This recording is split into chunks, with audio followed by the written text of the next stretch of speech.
தேர்தல்களில் வழக்கறிஞர்கள் களமிறங்க ஆர்வம் காட்டுவது அதிகரித்து வருகிறது. தமிழ்நாட்டில் இதற்கு முன்னர் ஏராளமான வழக்கறிஞர்கள் தேர்தலில் போட்டியிட்டு வெற்றி வாகையும் சூடியுள்ளதும் இதற்கு ஒரு காரணமாக கூறப்படுகிறது.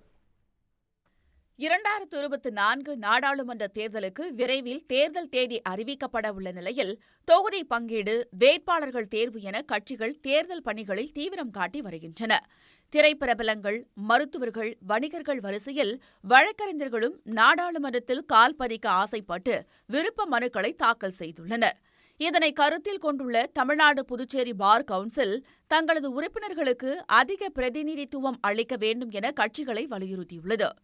வருகின்ற நாடாளுமன்ற தேர்தலில் தமிழகத்தில் அதிகமான வழக்கறிஞர்களை அந்தந்த கட்சிகளின் வேட்பாளராக நிறுத்தி வெற்றி பெற்று நாடாளுமன்றத்துக்கு அனுப்பி வைப்பதில் பார் கவுன்சில் ரொம்ப அக்கறையோடும் அதிக ஆர்வத்துடன் எதிர்பார்த்து கொண்டிருக்கிறோம். எனவே தமிழகம் மற்றும் புதுச்சேரி பார் கவுன்சில் சார்பாக தமிழகம் மற்றும் பாண்டிச்சேரியில் உள்ள அனைத்து தலைவர்களையும், அனைத்து கட்சி தலைவர்களையும் ஒரு முக்கியத்துவமான, அதாவது ஒரு அதிகப்படியான பிரதிநிதித்துவத்தை வழக்கறிஞர்களுக்கு கொடுக்க வேண்டும் என்பதே பார் கவுன்சில் கோரிக்கையாக உள்ளது.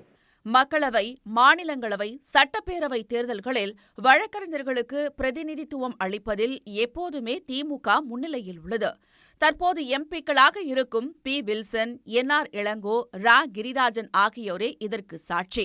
இவர்களைப் போன்று மக்களவையை அலங்கரிக்க திமுகவில் மட்டுமல்லாது அதிமுகவிலும் பலரும் ஆர்வம் காட்டி வருகின்றனர்.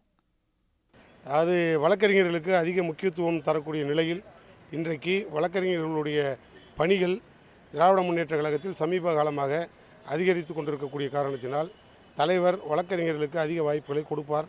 அதேபோல் இன்றைய சூழ்நிலையில் தமிழக பார் கவுன்சில் தலைவர் அவர்கள் அனைத்து கட்சிகளிலும் வழக்கறிஞர்களுக்கு ஒரு முக்கியத்துவம் தர வேண்டும் என்று ஒரு கோரிக்கையை வைத்திருக்கிறார். மகிழ்ச்சியான ஒரு செய்தி தான். யாருக்கு வாய்ப்பு கிடைக்கிறதோ இயக்கம் தோல்வியுறக்கூடாது, தலைமை எந்த விதத்திலும் தன்னுடைய வெற்றி வாய்ப்பை இழந்துவிடக்கூடாது என்கின்ற அடிப்படையில் களமாடக்கூடியவர்கள் அனைத்து இந்திய அண்ணா திராவிட முன்னேற்ற கழகத்தை சார்ந்தவர்கள். அதனால் எந்த தொகுதியில் யாருக்கு கொடுத்தாலும் அந்த தொகுதியை வென்றெடுக்க வேண்டிய கடமையும் பொறுப்பும் எங்களுக்கு இருக்கிறது. வீரியமாக களமாடுவோம். காங்கிரஸ், பாஜக உள்ளிட்ட மற்ற கட்சிகளிலும் களத்தில் குதிக்க பிரபல வழக்கறிஞர்களும் ஆயத்தமாகி வருகின்றனர்.